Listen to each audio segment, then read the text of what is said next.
Mesdames et messieurs, bonjour ou bonsoir, tout dépend de l'heure à laquelle vous écoutez cette vidéo chez vous. Je m'appelle Michel Biemton, journaliste web camerounais, et merci de faire confiance à cette chaîne YouTube de l'engagement sociopolitique. Bienvenue à cette causerie citoyenne sur l'actualité camerounaise et africaine. Bienvenue à la chronique de MBT, mesdames et messieurs. Alors, en ce moment où on continue de pleurer le confrère Martinez Zogo, j'aimerais me servir de ce prétexte pour me parler de mon expérience en tant que journaliste, en tant que libre penseur d'origine camerounaise. Et à travers l'expérience que je vais partager avec vous, l'objectif sera de vous faire comprendre à quel point la liberté de presse est une vue de l'esprit au Cameroun, que la liberté d'expression est théorique dans cette république-là, que le régime de M. Paul Biya ne tolère aucunement les personnes qui le critiquent. C'est de ça qu'il s'agit. Donc, ne tenez pas compte de tous ces discours politiques-là. Oui, le Cameroun, c'est un havre de liberté d'expression. On n'a pas besoin d'aller dans le maquis pour exprimer ses idées. Faux et archi faux.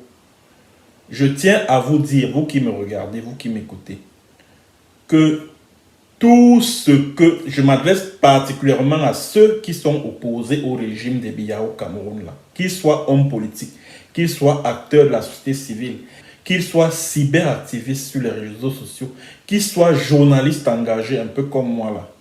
Je parle particulièrement de ceux qui sont au Cameroun. Sachez que tout ce que vous faites, tout ce que vous envoyez comme publication sur les réseaux sociaux, les services de renseignement les récupèrent. Ils font des captures d'écran. Ils gardent ça en lieu sûr. De telle sorte que quand vous aurez un problème, ils vont vous rappeler que, écoutez, à telle date, vous avez dit ceci du président de la République, vous avez dit ceci de la première dame, vous avez dit... Je me rappelle, quand j'étais détenu, pas détenu, quand j'étais gardé à vue au CED, en novembre 2018, j'avais rendez-vous avec mon enquêteur pour une audition. Alors, il y a un adjudant-chef qui m'a appelé dans son bureau. Il me pose la question de savoir, est-ce que tu connais Georges Gilbert Baonla, est-ce que tu as son numéro?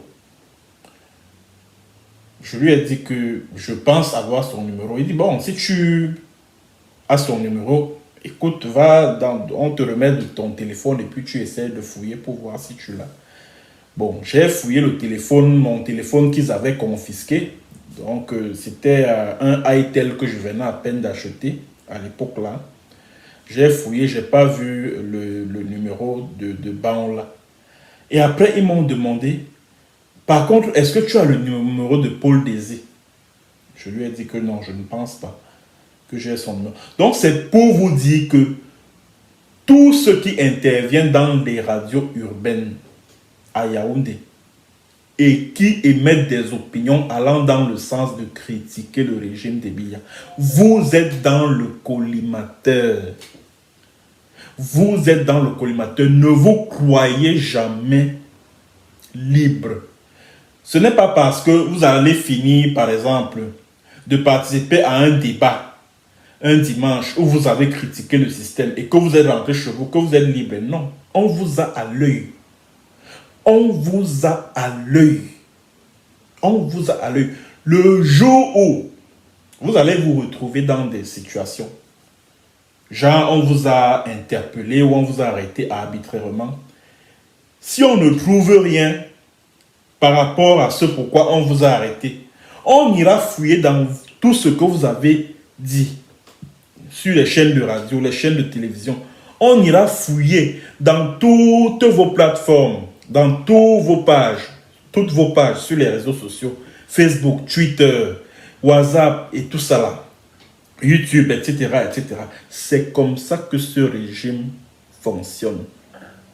Moi, j'en ai été victime. Hein. J'en ai été victime. Et j'en profite pour répondre également à un de mes confrères dont je vais taire le nom là.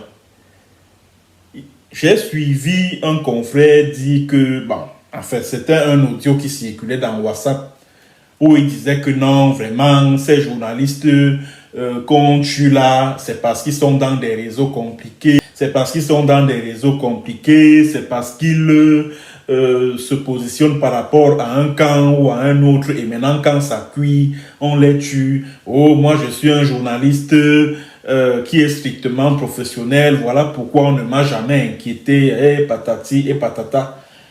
La question que je vais poser à ce confrère-là, dont je préfère taire le nom, aujourd'hui il milite dans le RDPC, après que la famine l'ait chassé de l'opposition. Aujourd'hui, il vocifère dans le RDPC, dans l'espoir de sortir de la galère. La question que je vais lui poser, c'est de savoir, et moi alors, moi qui ai fait la prison au Cameroun, j'appartenais à un réseau, je militais pour, je me battais pour un clan ou pour un autre au Cameroun. Je vais donc vous raconter, mesdames et messieurs, mon histoire. L'histoire du journaliste et du libre penseur que je suis. Pour vous prouver que vraiment la liberté de presse, la liberté d'expression dans ce pays qu'on appelle Cameroun là, n'y croyez surtout pas. N'y croyez pas une seule seconde. Je commence à être un critique acerbe du régime de M. Biya en 2013. J'étais un jeune journaliste, à peine sorti de l'Institut Sciento Supérieur. Bon, pour ceux qui sont sur Google, vous pouvez taper mon nom et remonter à mes articles d'il y a 7 ans, d'il y a 10 ans. Vous verrez la tonalité, c'est-à-dire que j'avais une plume assez critique envers le régime de M. Paul Biya. Et ça, c'est depuis des années que je le suis. Alors, j'ai commencé par m'intéresser au dossier de l'opération Épervier. J'ai commencé à m'intéresser à ce dossier-là. Pourquoi? Parce que je trouvais que c'était injuste. OK? Que Paul Biya, qui est le président de la République du Cameroun, aucun Camerounais ne sait quel est le montant qu'il gagne. C'est-à-dire que ce qu'il gagne à la fin du mois, son salaire, sa solde mensuelle, aucun Camerounais ne sait. Or, c'est lui qui déclare que voilà, il va monter d'un cran dans la lutte contre la corruption, la lutte contre les détournements de deniers publics, etc., etc. J'ai donc estimé que c'était injuste qu'il décide comme ça de briser la vie d'honnêtes citoyens. Et quand j'essayais de lire les comptes rendus d'audience des affaires, que ce soit d'Atana Mbara, que ce soit Mara Fahmi Douyaya, que ce soit, je ne sais pas moi, Olana Wono ou Abba Polycarpe, je me rendais compte de ce que c'était vraiment du gros n'importe quoi. Donc, on les accusait on les accusait à tort, quoi, puisque dans leur dossier judiciaire, il n'y avait aucune preuve de détournement. Ça, il faut que je vous le dise tout de suite. J'ai donc décidé de faire de la libération de tous ces gens mon cheval de bataille. Ça m'a valu ce que ça m'a valu. Quand Marafa entre en prison, j'étais l'un des rares journalistes parce qu'à l'époque, je me souviens, je travaillais pour cabinet médias et services. Donc, c'était, on appelle ça quoi, une agence de communication que dirigeait Benjamin Fouda Effa. Donc, l'ancien chef de chaîne de Radio Scientou. Donc, l'agence de communication était basée à Tchinga avant la Polytechnique. L'agence de communication avait un site d'information qui s'appelait camerounactu.net. Donc, j'écrivais des articles de temps à autre pour camerounactu.net. Et c'est de là qu'est née ma passion pour le web journalisme. Donc, ce qui fait qu'aujourd'hui, même ici en Norvège, je viens de créer mon entreprise appelée Friverden Media. C'est-à-dire que c'est une entreprise qui produit 2 journaux en ligne. friverdenmedia.com et puis la gazette du défenseur.com. 2 journaux en norvégien et en français. Donc, comme vous pouvez le comprendre, j'ai continué dans le créneau du web journalisme. C'est donc là-bas, en tant qu'employé de cette entreprise-là, que je commence le web journalisme.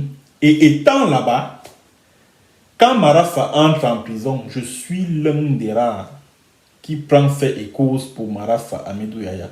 Sur ma page Facebook, du moins la première que j'avais créée, parce que celle que vous connaissez, la page Facebook que j'ai présentement, je l'ai créée en novembre 2020. Or, sur ma première page Facebook que j'ai créée en 2011, c'était terrible. Mes collègues de temps en temps me rappelaient tout le temps à l'ordre, fais attention à toi, tu vas te taper sur les doigts, c'est très dangereux, pense à ta famille, et blablabla, blablabla. Je me rappelle une fois, j'ai publié un article sur camerounactu.net et cet article, je l'avais intitulé Marafa a droit au repentir. C'était quelque chose comme ça. Ah, je me suis fait tirer les oreilles et surtout que le rédacteur en chef, Abou Diotou, il n'était pas là. Quand il revient, je ne sais plus là où il était, quand il revient de là où il était, donc, il constate, il constate que j'ai publié un article terrible sur Marafa. Lui-même était dépassé. Il disait que si moi j'étais là, l'article là n'allait pas être publié. Donc vous imaginez que à l'époque j'étais déjà une tête brûlée. En 2012-2013, c'était à une tête brûlée. C'est allé de fil à aiguille et tout. Donc j'ai continué donc ma campagne aux côtés de Joël Didier Ngo avec son ONG qu'il a créé en 2014, hein, le 3 mai 2014, le comité de libération des prisonniers politiques. Et c'était extrêmement risqué à l'époque. Extrêmement risqué. J'ai donc continué à mener cette campagne sur les réseaux sociaux. Bon, pour ceux qui se souviennent, d'aucuns se poseront la question de savoir, mais pourquoi tu as arrêté avec cette campagne? Mais justement, c'est parce que aujourd'hui, les faits me donnent raison. Puisque ceux qui ont tué Martinez Zogo, c'est le club Essingan. Et Jean-Pierre Amourou Belinga, tout comme Louis-Paul Motazé, sont les membres du club Essingan. Et ce sont les membres du club Essingan qui ont envoyé tout ce beau monde-là en prison, que ce soit Atan Bara, Olana Wono, Abba Polycarpe, Marafa Hamidou Yahya, Zakuz Fonjindam, bref, toutes ces victimes de l'opération épervier-là. En réalité, ce sont les OSO, les Amourou Belinga, les Louis-Paul Motazé, bref, et sans compter les membres de la famille d'Ebeya et tout ça là. Voilà les gens qui pilotent l'opération épervier depuis. Aujourd'hui, les faits me donnent raison, puisque à l'époque, lorsque les mêmes individus, que ce soit Jacques Blaise Unvier, que ce soit Amourou Belinga, que ce soit, comment il s'appelle l'autre là, Dieudonné Mvan, quand ils ont jeté Abba au Langna et puis Atanamebara en pâture, avant leur arrestation, est-ce que Atanamebara a fait tuer un journaliste? Non. Est-ce que Abba a fait tuer un journaliste? Non. Est-ce qu'Olana a fait tuer un journaliste? Non. C'est tout simplement parce que, au sein du Serail camerounais, tous ces gens-là ne pesaient pas grand-chose, pour dire les choses clairement. Or, à peine Martinez Zogo dénonce un Amourou Belinga ou alors un Louis-Paul Motazé, on l'assassine. Dites-moi, vous-même, vous allez expliquer ça comment? Ça veut dire que tous les prisonniers de l'opération épervier là, tous ne pesaient pas grand-chose dans le sérail camerounais. Pour dire les choses simplement. Le seul qui vraiment était un poids lourd dans ce sérail-là, c'était Edgar Alain Mbongo. C'était le seul. C'était le seul. Le reste là, ils étaient des poids très très légers. Très légers. Très très légers. Vous voyez donc que j'ai donc eu raison. Puisque depuis que tous ces gens-là sont en prison, est-ce que vous entendez même encore parler de l'opération épervier? Non. C'est parce que l'objectif de l'opération épervier, c'était d'abattre tout cela pouvant être de concurrents sérieux en perspective de la succession de Paul Biya. Voilà pourquoi l'opération Épervier a été créée. Et la plupart des victimes de l'opération Épervier, ce sont les élites, les nobles et Kambeti, les élites, les vrais, les nobles, comme on dit, les seigneurs. Bon, pourquoi les gens ont l'impression que j'ai abandonné ce combat? C'est simplement parce que j'ai atteint mon objectif. Et mon objectif, c'était de faire comprendre aux gens que cette histoire-là, c'est une affaire politique, c'est une affaire de règlement de compte. Les vrais voleurs, les vrais voyous, les vrais pilleurs des caisses de l'État ne sont pas ceux que vous croyez. Et qu'est-ce que l'on constate aujourd'hui? Qui sont ceux qui pillent de l'argent à partir des lignes 94, 65, etc. Ce ne sont pas tous ceux qui sont en prison là. Aujourd'hui, on a une idée assez claire des personnes qui pillent les caisses de l'État au quotidien et ne seront jamais inquiétées. Mon objectif justement dans ce combat, c'était de le démontrer. Et j'ai réussi à le prouver, puisque à l'époque, je dénonçais ouvertement ces gens. Je les dénonçais ouvertement quand j'étais au Cameroun. Alors, le premier signal qui m'est parvenu, signal selon lequel j'étais dans le collimateur du régime de Biya, c'était quand je travaillais dans un journal appelé Écho Matin. Nous sommes en janvier 2017, comme ça, je crois. Voilà. Nous sommes en janvier 2017. Je travaillais au journal Écho Matin. Je crois que la rédaction était située à Elixono-Ladon.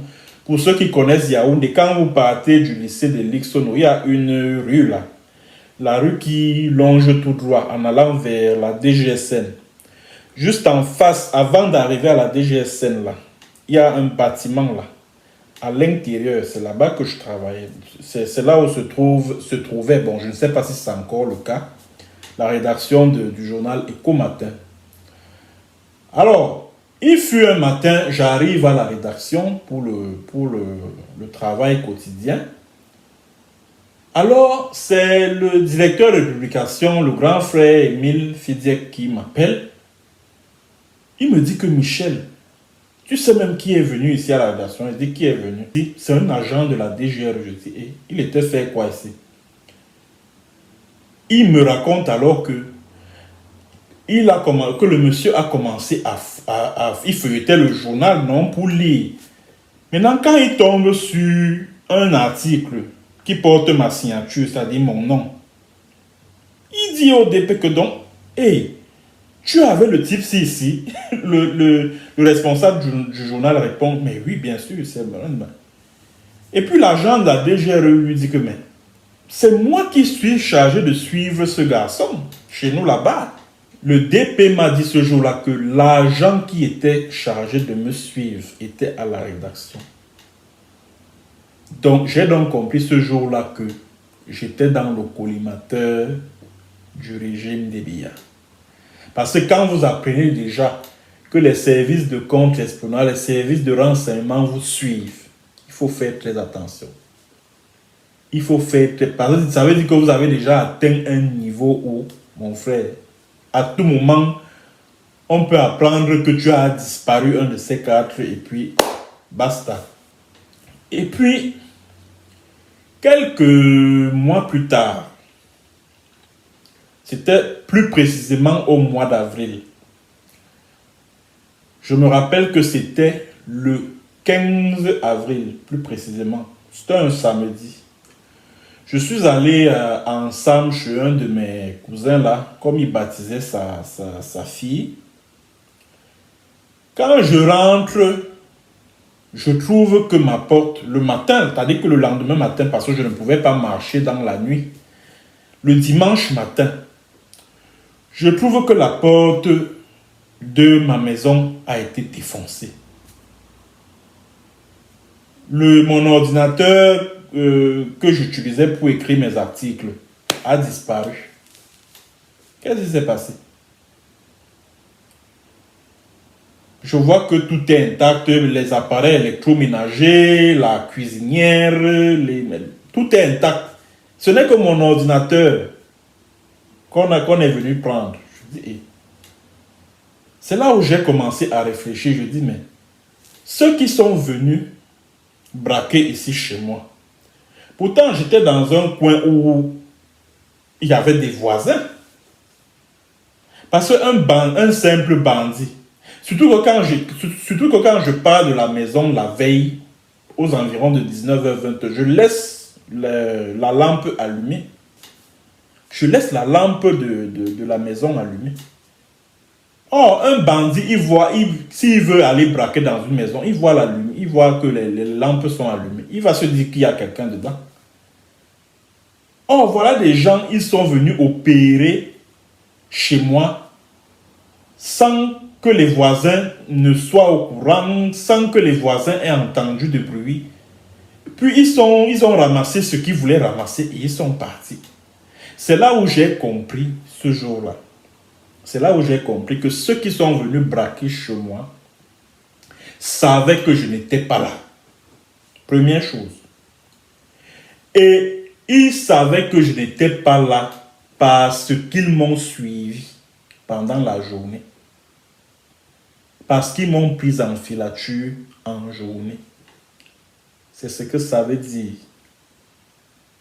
Et je me suis souvenu que la veille, le vendredi, dans le cadre d'une émission à Galaxy FM où on parlait de Marafa Amidou Yaya, j'étais intervenu, c'est-à-dire que j'ai appelé à cette émission pour donner mon point de vue.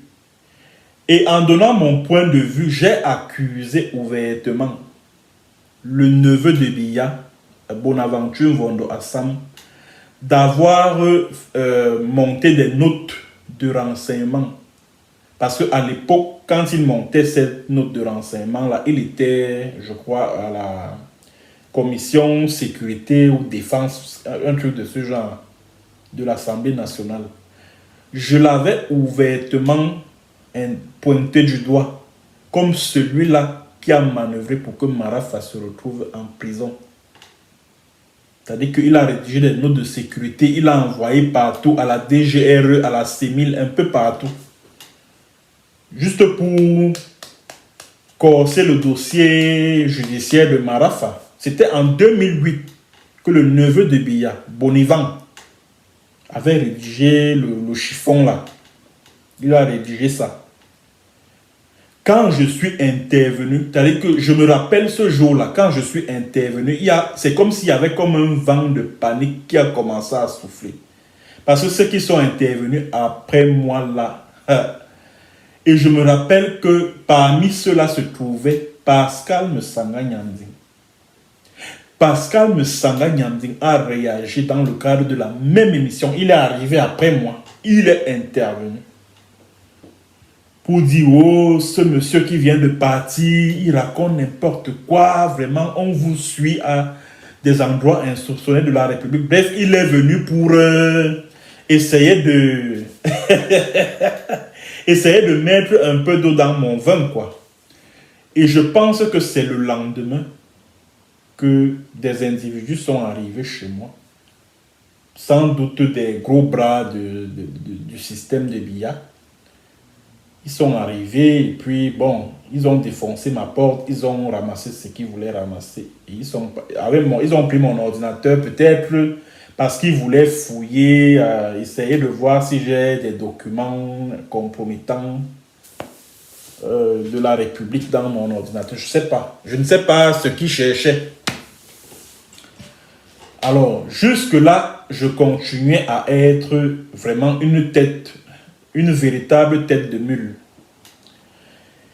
Et de temps en temps, je me faisais reprendre par certains de mes confrères qui me disaient que vraiment, ce n'est pas du journalisme que tu fais. Et la même chose que le néo-RDPciste journaliste là, dit de Paul Chouta, de Martinez Zogo qui vient d'être tué, que vraiment il ne faisait pas du journalisme.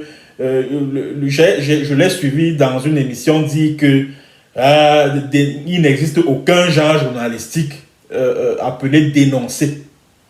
Mais le rôle du journaliste, c'est dénoncer. Puisqu'il y a des gens journalistiques qu'on appelle les gens d'opinion, l'éditorial, la chronique, le commentaire, et à travers ces gens journalistiques-là, on dénonce le régime, on critique les gouvernants. Or, ce confrère-là, devenu RDPCiste, il estime que non, ce n'est pas du journalisme. Et c'est la même chose qu'on dit de Paul Chota. C'est la même chose qu'on disait de moi à l'époque, quand j'étais au Cameroun. Oh, vraiment, c'est pas du journalisme. Oh, ceci, ça ne respecte aucun canon. Oh, blablabla. Oh, blablabla. Je me rappelle une fois, je suis tombé sur un journal appelé Jeune Afrique Économie, qui datait de, je crois, 1992. En fait, c'était un dossier que M. Robert, l'ancien directeur général de la Société camerounaise de banque, avait envoyé à Jeune Afrique Économie. Bon, les anciens se souviennent sans doute de ce numéro qui a fait un sacré buzz, si je puis ainsi m'exprimer, à l'époque là. Je suis donc tombé dessus au hasard. J'ai constaté, parce qu'il avait publié des documents et il y avait un là qui retraçait les sommes d'argent que les membres de la famille des Biya. Et ce document comportait les montants, c'est-à-dire que les sommes d'argent que les membres de la famille de Biya ont prises à la Société camerounaise de banque. J'ai découvert des choses terribles. J'ai découvert par exemple que le palais de Mvomeka, c'est-à-dire que là où Paul Biya souvent se reposait là, ainsi que sa ferme là, sa plantation, la vaste plantation là, qu'il a créée là, c'est avec l'argent de la Société camerounaise de banque. Ça m'a donc inspiré un article que vous pouvez d'ailleurs retrouver dans Cameroun Web là, c'est encore là. J'ai donc décidé de publier un article violent où je dénonce Biya et les membres de sa famille. Je dis, écoute, voilà, ils passent le temps à dire que opération épervée, ils envoient des ministres en prison, des directeurs généraux en prison, alors qu'eux-mêmes, ils ne sont pas des exemples. Eux-mêmes, ils ont fait faillir la Société camerounaise de banque, etc., etc. J'ai pris cet article-là. J'ai envoyé ça parce qu'à l'époque, j'étais membre d'un forum WhatsApp pour les membres, pour les syndicalistes du SNJC. J'ai envoyé ça là-bas. Denis Kwebo me dit que non, vraiment, ça, c'est pas du journalisme. Et oh, machin, ceci, cela, machin. Je dis, mais qu'est-ce que j'ai dit de mauvais là? Ce ne sont pas les faits que j'ai présentés. Il y a quoi? C'est quoi le problème? Ah, vraiment, si c'est comme ça là, on va te retirer. Non seulement l'article a été supprimé du groupe WhatsApp, mais j'ai été éjecté de ce groupe WhatsApp. J'ai été exclu. Denis Kwebo m'a exclu de ce groupe-là. Je crois c'était courant 2018, hein, si je ne me trompe pas. C'était courant 2018. Alors, vous comprenez donc que Michel Bienton qui vous parle là. Moi, je suis une tête de mule hein, depuis le pays. C'est comme ça. Ça n'a pas commencé ici en diaspora. C'est depuis le pays là. Voilà. Alors, quand la crise anglophone éclate en 2016, je ne m'y intéresse vraiment pas. Pour être sincère, bon, c'est vrai que de temps à autre, j'étais invité à des émissions de débat. Je donnais mon opinion. Et à l'époque, je me disais aussi, j'étais aussi de ceux qui disent non, non, je ne suis pas favorable à la sécession. Non, non, vraiment, le Cameroun est un et indivisible. Par contre, moi, j'étais favorable au fédéralisme. Hein. Ma position, c'était que non, il faut qu'on retourne au système fédéral. C'est parce que c'est l'abolition de ce système-là qui est à l'origine de la crise et patati et patata. Donc la crise anglophone éclate en octobre 2016, tout ça là. 2017, tout ça là. Bon. Et puis, je commence donc à effectuer des recherches. Je me pose la question de savoir que, mais pourquoi les gens s'ils veulent même se séparer du Cameroun? Pourquoi ils veulent partitionner le Cameroun? Ça, c'était mon langage de l'époque. Qu'est-ce qui se passe maintenant? Pourquoi ils veulent partitionner le pays? Ils veulent former un État au lieu de revenir au fédéralisme. Qu'est-ce qui explique ça? Pourquoi tout cela? J'ai donc décidé de remonter à l'origine de cette crise, si je puis ainsi m'exprimer. Alors, j'ai découvert un certain nombre de choses sur la base des documents sur lesquels je suis tombé. J'en suis arrivé à la conclusion que ces gens-ci, s'ils demandent même un État, ils ont raison. Premièrement, parce que les textes de l'ONU leur donnent ce droit. Et deuxièmement, c'est ce qu'ils avaient décidé lors de la conférence pré-plébiscite à Mamfé, du 10 au 11 août 1959, à 7%, que le plébiscite ne doit porter que sur voulez-vous être intégré au Nigeria ou alors vous séparer du Nigeria en vue de créer un État. Donc, je suis tombé sur des documents de ce genre, sans compter ce qui s'est passé vers la conférence de Fumban, etc. J'ai dit non, ces gens-ci, ils ont parfaitement raison de revendiquer un État indépendant. Ils ont raison. Ils ont raison. Puisque quand nous, on a eu notre indépendance, nous étions seuls, nous étions sans eux. Et ils avaient des institutions à l'époque. Où sont passées ces institutions-là? Ce sont les questions que je me posais. Voilà donc pourquoi, en mai 2018, cette chaîne YouTube, c'est que vous voyez, je l'ai lancée à la faveur de cette crise anglophone. La toute première vidéo que je publie sur ce YouTube, vous pouvez remonter jusqu'à la première vidéo. Vous allez voir, je suis habillé, j'étais encore au Cameroun quand j'ai créé cette chaîne YouTube. Je portais un tricot rouge comme ça là. La toute première. Et la vidéo, je l'avais titrée Aïdjo et Biya sont des hors-la-loi. Vous imaginez un peu au Cameroun, dire des choses comme ça là. Ce n'était pas donné. J'ai donc produit une vidéo. La vidéo là a fait un sacré buzz. Surtout dans les milieux ambazoniens là. Merde, vous ne pouvez pas imaginer. Ça a fait un sacré buzz. Et à l'époque, quand je créais la chaîne, c'est à peine si je n'avais même pas 1000 abonnés. Je n'avais même pas 1000 abonnés. Mais seulement cette vidéo-là, en quelques jours, j'ai réussi à avoir 1000 abonnés. Ça a fait tout un tabac, les gars. Ça a fait un sacré buzz. Moi-même, j'étais surpris. Et en même temps, j'avais peur que, comme ce ne sont que les Ambazoniens qui partagent la vidéo, là, peut-être qu'on peut même venir me ramasser ici. Aïe. Et puis, quand j'ai vu que la mayonnaise a pris, j'ai donc décidé de m'investir. J'ai donc décidé de faire du conflit anglophone mon cheval de bataille. J'ai donc décidé. Donc, ce que je ne savais donc pas en le faisant, c'est que j'étais en train d'aggraver ma situation, puisque déjà avec mes critiques envers le régime, mon soutien aux prisonniers politiques des Biya, les prisonniers politiques de l'opération Épervier, j'étais déjà dans le collimateur. On est venu braquer chez moi, cambrioler et tout. Maintenant, je viens encore entrer dans un dossier comme celui-là. Alors là, c'est là où les choses ont commencé à s'accélérer pour moi. Les choses ont commencé à s'accélérer pour moi. Je multipliais les vidéos. Vous pouvez remonter jusqu'à, je crois, la première vidéo, je l'ai produite le 4 mai 2018.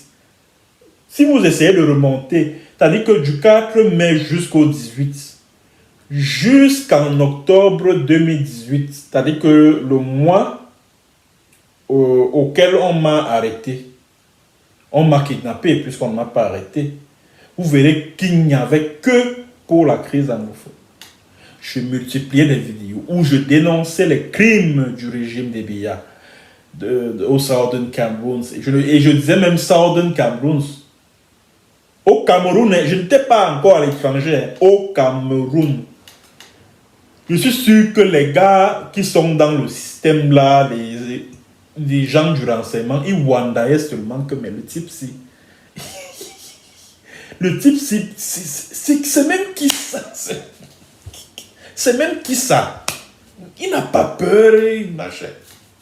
C'est alors que le rouleau compresseur a été déployé contre ma personne. Quand il a fallu que le colonel Bankui me fasse arrêter, m'enlève, parce qu'il ne m'a pas arrêté, ce n'était pas une arrestation, c'était un enlèvement, un kidnapping. Quand il a fallu que ce bandit, ce voyou qui dirige la sécurité militaire m'enlève, le plan A, son plan A, c'était de m'assassiner. Je m'explique. Le 10 octobre 2018, quand le colonel Bankui m'appelle au téléphone, oui, bonjour, oui, bonjour, je réponds bonjour. C'est le colonel Bankui. Oui, j'ai entendu parler. Ça va? Je dis oui, ça va bien. Tu es à la Cour suprême?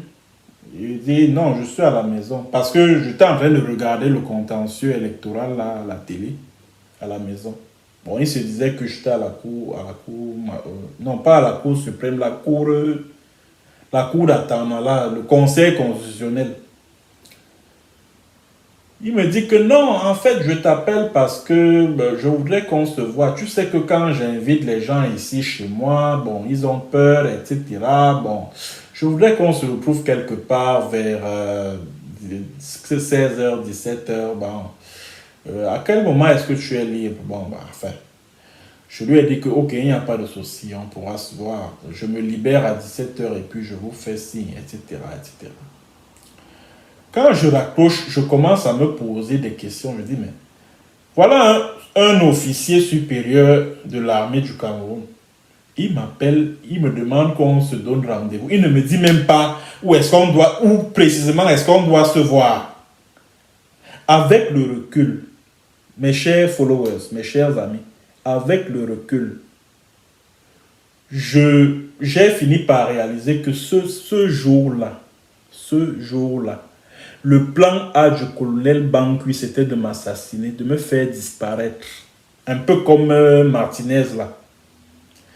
Son plan A, c'était de m'assassiner. C'était ça. Parce que je multipliais des vidéos sur YouTube qui les dérangeaient. C'est de ça qu'il s'agit. Ah oui. Son plan A, c'était de m'assassiner. Bon, maintenant, pourquoi il a décidé de changer de plan pour passer au B? C'est simplement parce qu'après ce premier appel téléphonique, j'ai lancé une alerte sur ma page Facebook. Bon, ceux qui sont mes amis Facebook, qui étaient mes amis Facebook à l'époque, se souviennent sans doute que j'avais lancé une alerte. J'avais lancé une alerte sur Facebook. Et je me demandais, quand j'avais écrit un truc là sur Facebook, quand le colonel Bankui vous appelle, qu'est-ce que ça signifie? Bon, un truc de ce genre. Les gens ont seulement réagi pour dire que pardon, ne pars pas là-bas. Ne pars pas, ne pars pas, ne pars pas, ne pars pas, ne pars pas. J'ai décidé de ne pas partir. J'ai décidé de ne pas partir. Le lendemain, 2 jours après, parce que c'était un jeudi, je me rappelle encore très bien. C'était un jeudi que l'imbécile là m'appelle l'animal. M'a appelé pour la première fois. Maintenant, le samedi, c'est-à-dire que 2 jours après, il m'appelle à nouveau. Il se met à vociférer. Oui, tu prends mon nom, tu mets sur les réseaux sociaux. C'est là où j'ai compris, et ça c'est avec le recul, que en fait je venais de faire échouer le plan A qu'il avait prévu et qui était de m'assassiner.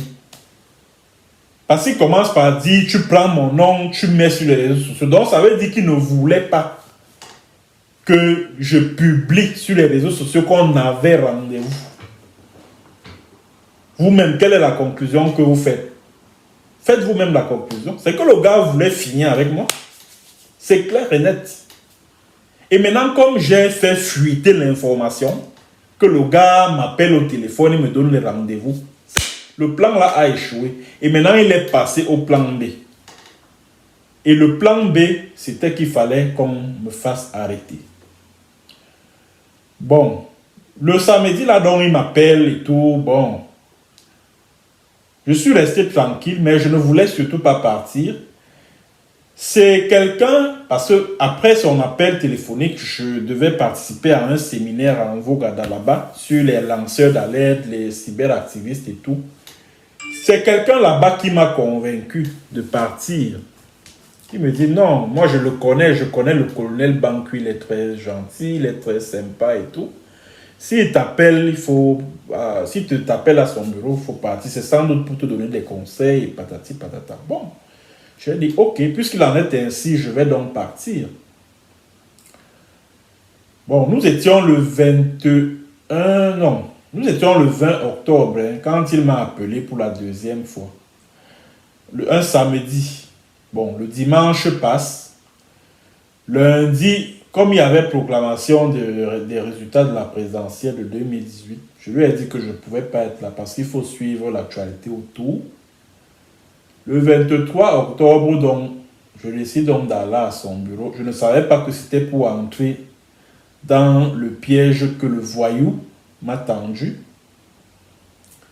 Et c'est comme ça que ce piège s'est refermé sur moi. J'ai été enlevé par les services de la CEMIL, la division de la sécurité militaire. Après, je ne sais même pas trop comment appeler ça, ou c'était une audition, ou c'était une causerie, ou c'était l'interrogatoire, ou c'était quoi. Ils disent que, enquête de sécurité. J'ai porté atteinte à la sécurité de l'État par rapport à quoi? J'ai porté atteinte à la sécurité de l'État. J'ai simplement fait diffuser un audio WhatsApp où je demandais aux populations de rester mobilisées pour résister à la voyocratie qui dirige le Cameroun là. C'est tout. Et je le faisais même à des fins professionnelles. Hein? Puisque je m'étais rendu compte que pour être proche de ces ambazoniens-là, il faut prêcher leur discours parce qu'ils se méfient des francophones. Voilà pourquoi j'avais fait enregistrer un voice WhatsApp pour donner l'impression que je suis avec eux. Alors que mon devoir de journaliste m'obligeait à observer une distance vis-à-vis d'eux. Mais pour avoir des informations de façon régulière et des informations de première main, il fallait que je donne l'impression que je suis avec eux. Voilà pourquoi j'avais fait enregistrer cet audio WhatsApp-là. Si j'avais quelque chose à dire, est-ce que quand moi j'étais au Cameroun, j'avais peur d'exprimer mes opinions? Non. J'allumais la caméra de mon téléphone, j'enregistrais ma vidéo, je disais ce que j'avais à dire ouvertement, publiquement, sans crainte, sans peur. Je publie. J'avais peur de qui et de quoi? Quand j'étais certain que ce que je disais était vrai. Et surtout que je n'avais pas l'habitude de faire des trucs dans WhatsApp. Ce n'était pas dans mes habitudes. Moi, je l'ai fait parce que j'avais un objectif que je recherchais en tant qu'un journaliste qui écrivait des articles sur le conflit anglophone. Alors, Banqui m'a donc ramassé. Cet animal-là, il m'a ramassé, il m'a jeté en prison. Et il reste raconter aux gens derrière moi comment il a intercepté un voice, etc. où je m'adressais aux terroristes sécessionnistes, alors qu'il a pris ça dans un groupe WhatsApp des ambazoniens. Alors que c'est dans un groupe WhatsApp des ambazoniens qu'il a infiltré, lui et ses gars, les Genesis Kennedy, tout ce monde-là. Il vient dire qu'il a intercepté le voice, un menteur. Je me retrouve donc en prison. Bon, je vous fais grâce de tout mon séjour, que ce soit en cellule, au CED, que ce soit en prison et tout. Le jour où je sors de prison, parce que c'est comme ça que ce régime fonctionne. Hein. Beaucoup de gens pensent que je suis sorti de prison juste parce qu'on a eu pitié de moi, juste parce que ceci, cela. Non, non, non, non, non, non. Je suis sorti de prison le 14 décembre 2018, assorti de conditions. Et je vous avais dit que le jour à notre sortie de prison, je vous avais dit qu'à notre sortie de prison, on nous a embarqués dans des camions de la prison de Konengi, direction le camp Yeyap. Et là-bas au camp Yeyap, le commissaire du gouvernement, Ingonotade, il est aujourd'hui à Maroua. Le gars m'a menacé, il m'a dit que te voilà qui sort là. Si j'entends encore que tu as fait ceci, cela, machin, que tu critiques le billard et tout ça là, je vais te remettre là-bas dedans. Parce que la loi me l'autorise. Te voilà, je te parle. Il a même appelé le colonel Badjek. Hein. À l'époque, il était encore à la cellule de communication, là où à Tonfa est aujourd'hui là. Il dit, je te parle là devant un officier supérieur de notre famille. Je n'hésiterai pas à appliquer la loi si tu continues. Il m'a menacé, ce type de Ngonotade là. Menacé. 3 fois, il m'a menacé. Quand je sors de prison, bien évidemment, je suis confronté à 2 pesanteurs. La première pesanteur, c'est celle de l'État. Parce que là, j'avais une épée de Damoclès qui pendait sur ma tête, puisque Ngonotade venait de me menacer que si je continue à écrire contre le régime, je vais rentrer en prison, etc. Bon, j'étais obligé de me soumettre. Et surtout que la loi, le code de justice militaire, je crois l'article 14, alinéa ou 3 ou 4, je ne sais pas bon. Donc, quand tu bénéficies d'un arrêt de poursuite, ça veut dire qu'à tout moment, on peut te reprendre. Si tu refais encore la même... C'est-à-dire que si tu commets la même infraction, on te reprend, on te remet en prison. Et l'affaire va se poursuivre là où elle s'est arrêtée. C'est la loi qui le dit. Et quand Ngonotade m'avertissait de la sorte, en me disant que si tu continues, je vais... En fait, il s'appuyait sur la loi là. C'est-à-dire que cette disposition du code de justice militaire. J'avais cette première pesanteur. La seconde pesanteur, c'était la pesanteur familiale. Parce que nous, en tant que journalistes, libres penseurs, nous sommes issus des familles. Et au Cameroun, là, vous allez remarquer, dans toutes nos familles, vous verrez que la plupart sont membres du RDPC ou alors soutiennent le régime ou alors choisissent de se taire pour ne pas s'attirer les ennuis. Vous allez vous rendre compte que tous ces libres penseurs que vous voyez là, les cyberactivistes qui sont contre le régime, ils se retrouvent parfois seuls contre tous dans leur famille. Et maintenant, c'est la famille qui te dit que, écoute, nous avons eu assez de problèmes comme ça. Quand tu t'es retrouvé dedans, il faut que tu mettes un peu la pédale. Il faut abandonner. Parce que quand je suis sorti de prison, ma famille m'a convaincu d'abandonner le journalisme là. C'est-à-dire que de ne plus écrire quoi que ce soit. De ne plus rien écrire, de ne plus critiquer le régime, rien, vraiment. Que ce soit ma soeur aînée, que ce soit ma maman, mes oncles, mes cousins, etc. Tout le monde m'a parlé que vraiment il faut que tu arrêtes tes histoires, que tu te reconvertisses à autre chose. J'ai donc pensé que me reconvertir à quoi? Surtout que moi je suis même déjà fiché au niveau du CRD là-bas, on m'avait fiché. Je vais me reconvertir à quoi? Alors, je suis resté comme ça, dans la solitude de mon appartement. J'ai regardé à gauche, j'ai regardé à droite, j'ai regardé droit dans mon avenir. Alors, je me suis dit, la seule chose qui me reste à faire, c'est de partir. Je n'ai pas d'autre choix. Puisque le travail de journaliste que je faisais, c'est ce qui me faisait vivre. C'était mon gagne-pain. Maintenant, je suis menacé par l'appareil de l'État qui m'interdit d'exercer ma profession. J'ai la pression de la famille qui ne veut plus entendre parler de journalisme ou de publications sur les réseaux sociaux, Facebook, YouTube et patati et patata. J'ai seulement dit, écoute, la seule chose qui me reste à faire, c'est de partir. Je n'ai pas de choix. J'ai donc décidé de partir. Je décide donc de partir du Cameroun. Je m'installe au Burkina Faso. Et quand je pars du Cameroun, Bankui n'est pas au courant. Bankui n'est pas au courant que je suis même sorti du pays. Il n'était pas au courant. Il n'est pas au courant. Et il n'était pas au courant, pourquoi? Parce que son ami, qu'on appelle Mbapou Parfait, a passé son temps à lui dire que il va même prendre l'argent pour acheter ne serait-ce que le passeport. Puisque à l'époque, le passeport coûtait... Parce que moi, mon passeport, je l'avais fait à 78 000. Hein. Mon passeport, je l'avais fait à 78 000. Et c'est Mbapou Parfait qui a passé son temps à lui dire que Michel Bienton, un pauvre type là, quelqu'un qui était habillé en guenille là, qui manquait même de quoi manger, il va prendre 75 000 € pour se faire établir un passeport. Ah, dis donc, laisse ça, un affamé, un va-nu-pied qui ne vaut rien, machin, ceci, cela. Hein, et le dorminquier qu'on appelle Bankui Émile, il s'est endormi comme ça, wap.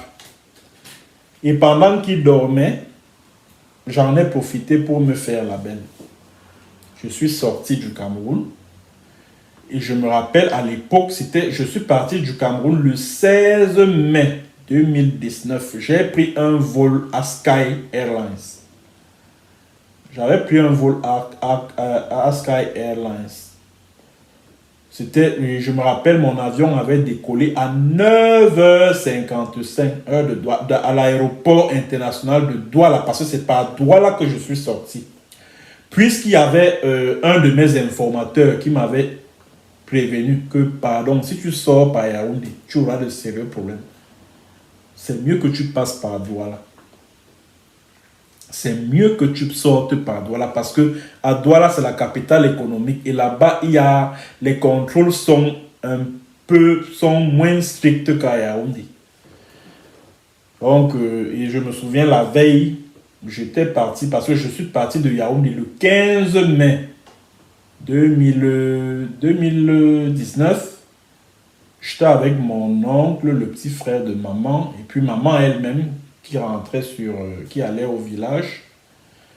Bon, j'ai pris Finex Voyage avec mon oncle. Bon, lui, il allait faire ses trucs à Douala. Bon, moi, j'ai pris une chambre d'hôtel là où j'avais souvent l'habitude de dormir quand je vais à Douala, à Kayo et Lila, à Balila. Donc, j'avais un motel là où je dormais souvent quand je vais à Douala. Là-bas où j'ai passé la nuit. Le lendemain, le Ben Sekin, même à qui j'avais donné mon numéro pour qu'il vienne me chercher, il n'est plus venu. J'étais obligé de prendre un autre Ben Sekin qui passait là devant. Je lui ai dit que bon, je vais à l'aéroport. Et il pleuvait abondamment ce matin-là. J'avais même peur de rater l'avion. Le Ben Sekin, heureusement que les Ben Sekin de Douala, ils ont leur système de parapluie là quand il pleut, qui sont disposés au-dessus de la moto là. J'ai pris mes sacs, je suis monté sur la moto à la direction de l'aéroport. J'arrive à l'aéroport, même jusque-là. À l'entrée de la salle d'embarquement, il y a un type qui m'interpelle. Ah, vous allez où? Je suppose que c'était un gars de la DST. Ce sont ceux qui font ces trucs-là. Ouais, tu vas où? C'est pour combien de temps? Est-ce que tu as des documents qui montrent? Bon, j'ai sorti toute la documentation que j'avais. J'ai monté, il me dit, allez, bon, passe. C'est comme ça que j'entre dans l'avion, j'arrive au Burkina Faso. Arrivé au Burkina Faso, je passe même encore, parce que j'avais gardé le silence pendant des mois et des mois. Ce silence-là me rongeait tellement que je n'étais pas habitué à rester comme ça là, sans rien faire, sans m'exprimer, sans donner mes opinions, rien. Je n'étais pas habitué. Quand je suis seulement arrivé au Burkina, là, je ne sais pas qui m'a conseillé de dire non, comme je suis arrivé, prends encore un peu, attends même encore un mois avant de pouvoir... Donc, vous imaginez un peu la situation, la fragilité de la situation dans laquelle j'étais. Donc, ça veut dire, même étant hors du Cameroun, il fallait que je continue à la boucler. Parce que je me rappelle, il y a une de mes tantes là. J'étais déjà à Ouagadougou. Hein.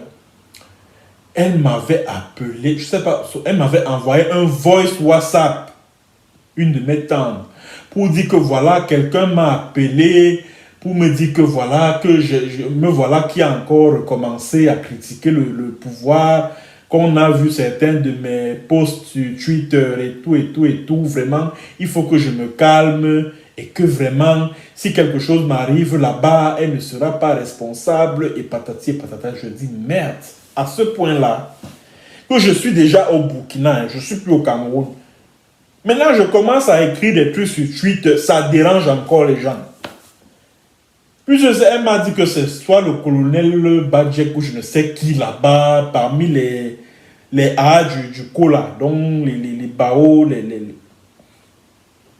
les gens du régime des Biyala. Quelqu'un là-bas l'avait appelé pour lui dire que mais voilà ton type, on s'est battu ici, on l'a mis dehors, le voilà qui recommence encore. Et c'était un tweet très violent, un tweet très violent envers le système et tout. J'ai seulement dit que merde. Donc, ça veut dire que si je reprenais donc ça là-bas au pays, on allait vraiment me remettre dedans. Ah, vraiment, vraiment. Bon, c'est quand j'annonce donc, c'était en juin 2019 là, que je vais faire un direct, mon tout premier direct depuis ma sortie de prison. Ah, mouf, mide. Bankui pouvait mourir. Bankui pouvait mourir et quelqu'un de son entourage m'a informé que oh, il menace de me faire arrêter au Burkina et tout, que je ne pense pas que je suis sur la lune et qui là où c'est qui là-bas au Burkina, machin, ceci, cela, que je ne me crois pas à l'abri des trucs comme ça là. Quand je finis donc de faire mon direct là, j'ai donc repris la plume. J'ai repris la plume, j'ai recommencé à dénoncer le régime des Biya, à dénoncer les crimes de ce régime dans le Southern Cameroun, ce que vous appelez les régions du nord-ouest et du sud-ouest, etc., etc. Ah, les amis, surtout que je tirais à boulet rouge sur Bankui, je le malaxais à tout bout de champ. Les gars ont seulement dit que mais le type, si, il n'a rien compris. Et il pense qu'il est, il est en sécurité là où il est là. J'ai donc commencé donc à vivre au Burkina ma vie d'exilé politique. J'ai saisi la commission des réfugiés au Burkina. Ça a pris le temps que ça a pris. Il y a eu des entretiens, des ceci, des cela. Bon, mais malgré tout, Bankui a cherché à tout faire pour avoir ma tête. Il a envoyé ses agents là-bas pour me mettre en filature. Certains étaient même venus une fois dans ma cour où je vivais à Ouagala pour faire je ne sais trop quoi. C'était au mois de février 2020 comme ça. Ils étaient venus là. Heureusement que je n'étais pas là le jour-là. Ils sont venus. Ils se sont renseignés, nous cherchons un certain Michel, un Camerounais qui vit ici, blablabla. Bla, bla, bla. J'ai tout de suite conclu que c'était le Bankui qui les avait envoyés. Et j'ai séjourné au Burkina Faso pendant 1 an et demi. Au moment où je quitte le Burkina, en novembre 2020, Bankui avait planifié mon enlèvement au Burkina Faso. C'est-à-dire ils avaient un groupe WhatsApp là où les Mbapou étaient, où lui-même il était, plein de gens. Il y a des membres là même qui m'ont informé que j'étais dans le collimateur, qu'ils étaient en train de se préparer à venir m'enlever au Burkina, me mettre dans un véhicule, une valise diplomatique, et retourner avec moi au Cameroun. Et Bankui s'était donné jusqu'à la fin d'année 2020 pour m'enlever et me ramener au Cameroun. Donc Bankui avait à monter l'opération. Et je sais qu'il a monté, il a bel et bien monté cette opération-là, puisque un de ses agents qui s'appelle Olivier Mbele, le journaliste que j'ai dénoncé ici la dernière fois, celui qui est en charge de conduire la filature de Paul Chouta, lui-même également, il me l'avait dit, que bientôt tu vas rentrer ici au Cameroun et je vais te donner 2 paires de gifles. C'est ce qu'il m'avait dit. Olivier Mbele. C'est un agent de Bankui, hein. Il se passe pour un journaliste. Donc Bankui a donc planifié mon enlèvement au Burkina Faso parce que le simple fait pour moi d'être libre et en train de le dénoncer le faisait perdre le sommeil. Lui faisait perdre le sommeil, je veux dire. Alors il fallait à tout prix obtenir ma tête.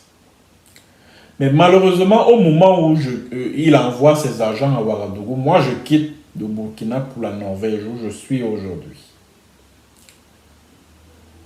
Voilà donc, aujourd'hui, grâce à Dieu, je suis dans un pays où la liberté de presse, la liberté d'expression est garantie, protégée.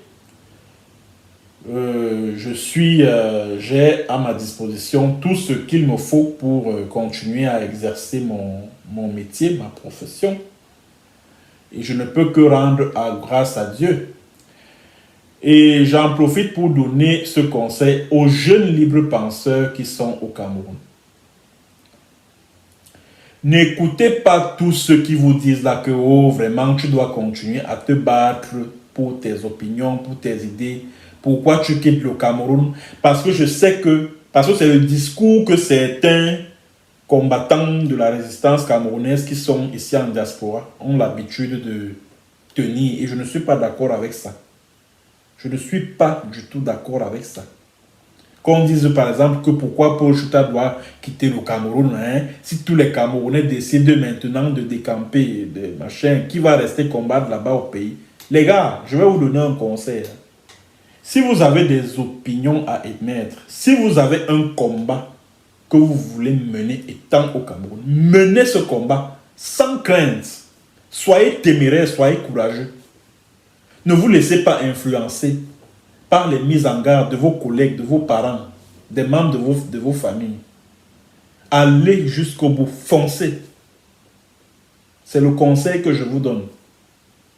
Ne vous laissez pas amoindrir par les membres de vos familles, par vos collègues de service. Non, allez-y, foncez. Mais alors, si vous êtes persécuté, si on vous jette en prison, si on vous menace, si, je ne sais pas moi, on vous enlève et on vous inflige des traitements cruels, inhumains et dégradants, un peu comme ce que Paul Chouta a vécu l'année dernière. Là. Ne cherchez pas à jouer au héros. Ne cherchez pas à jouer au héros. Prenez vos clics et vos claques, sortez de ce pays. Allez trouver refuge ailleurs. Parce qu'on ne vit pas 2 fois. On ne mène un combat contre l'injustice que parce qu'on est en vie. Quand on est mort, on ne peut plus mener le moindre combat. Quand on est mort, on ne peut plus mener le moindre combat. Et n'entrez pas, c'est-à-dire que soyez des hommes intègres. Si j'ai eu la chance que j'ai aujourd'hui de me retrouver ici, c'est parce que j'ai été un homme intègre. C'est parce que j'ai eu le courage de mes convictions. C'est de ça qu'il s'agit. Moi, quand j'arrive ici en Norvège, mes Kaolo sont déjà prêts à la police. C'est-à-dire que je suis arrivé ici, je suis allé me signaler à la police, on m'a remis et mon permis de séjour temporaire et mon titre de voyage, donc le passeport pour les réfugiés. Tout était après là. Et le numéro de la sécurité sociale, et tout était déjà là. Tout était là. On m'a seulement dit, non, viens, comme tu es persécuté dans ton pays là, viens ici, viens rester ici. Et je suis ici depuis plus de 2 ans. Je suis là. C'est parce que j'ai refusé de me laisser refroidir par mes parents. Et c'est aussi ça, le sens du sacrifice. Les Camerounais ont perdu cette notion-là, savoir se sacrifier pour des valeurs. Aujourd'hui, ça fait presque 4 ans, je n'ai plus vu un seul membre de ma famille. Je n'ai plus vu un seul membre de ma famille. Que ce soit ma mère, ma soeur, mes frères, personne. On se parle seulement sur WhatsApp, etc. Et puis ça s'arrête là. C'est vrai que parfois ça me parle. Mais je me dis en même temps, c'est le prix à payer pour mes convictions, pour mes idées, pour le combat que je mène contre les injustices au Cameroun. Pour le changement dans mon pays. Je suis obligé de me sacrifier. Quand j'appelle les Camerounais à descendre dans la rue pour faire chuter le régime de Biya, pour renverser le système Biya, c'est parce que je sais ce que c'est que se sacrifier pour une cause, pour une valeur, pour quelque chose d'immatériel. Alors, chers jeunes libres penseurs, que vous soyez cyberactivistes, que vous soyez journalistes, si vous avez des opinions contre le régime de Biya, exprimez-les. Je parle de ceux qui sont au Cameroun beaucoup plus. Exprimez-vous. N'ayez pas peur. Mais si vous vous sentez acculé, comme je l'ai été quand j'étais au Cameroun, partez. N'écoutez pas ceux qui vous disent là que non, il faut vous revenir, restez là-bas, continuez à combattre, mourrez pour vos idées. Non, je ne suis pas d'accord avec ça. L'esprit kamikaze là, je ne suis pas d'accord. Je ne suis pas d'accord. Parce que quand on te zigouille là, c'est fini. C'est fini. Si au moins on était dans un pays où, quand tu es victime d'injustice, les populations vont descendre dans la rue pour défendre ta cause. Oui, là, j'accepterais que quelqu'un accepte de mourir là-bas au Cameroun. Parce qu'au moins, tu serais mort pour une bonne cause. Oh, tu vas te mettre à te battre, à te sacrifier, à sacrifier de ta vie pour un combat, pour une lutte. Alors que de l'autre côté, les Camerounais donnent l'impression de ne même pas être affectés par ton sort. Alors tu serais donc mort pourquoi? Tu serais mort pourquoi? Donc quand vous vous retrouvez dos au mur, prenez vos pieds, allez. Si vous avez la... C'est-à-dire que quelles que soient les issues, par les airs, par la route, sortez de ce pays. Allez ailleurs. Allez vous établir ailleurs. C'est donc ce que j'avais à dire, mesdames et messieurs, concernant mon expérience. J'ai voulu partager avec vous mon expérience en tant que journaliste qui a subi des persécutions, qui a été persécuté au Cameroun, qui a été en prison. J'étais en prison, interdit d'exercer la profession de journaliste au Cameroun, comme vous avez vous-même pu le constater pendant mon récit. Je vous invite à vous abonner massivement à ma chaîne. Nous sommes déjà plus de 20 000 abonnés. C'est pas mal. Continuez à vous abonner, mesdames et messieurs. À très bientôt pour une autre séance et sur un autre thème. Bonjour, bonsoir.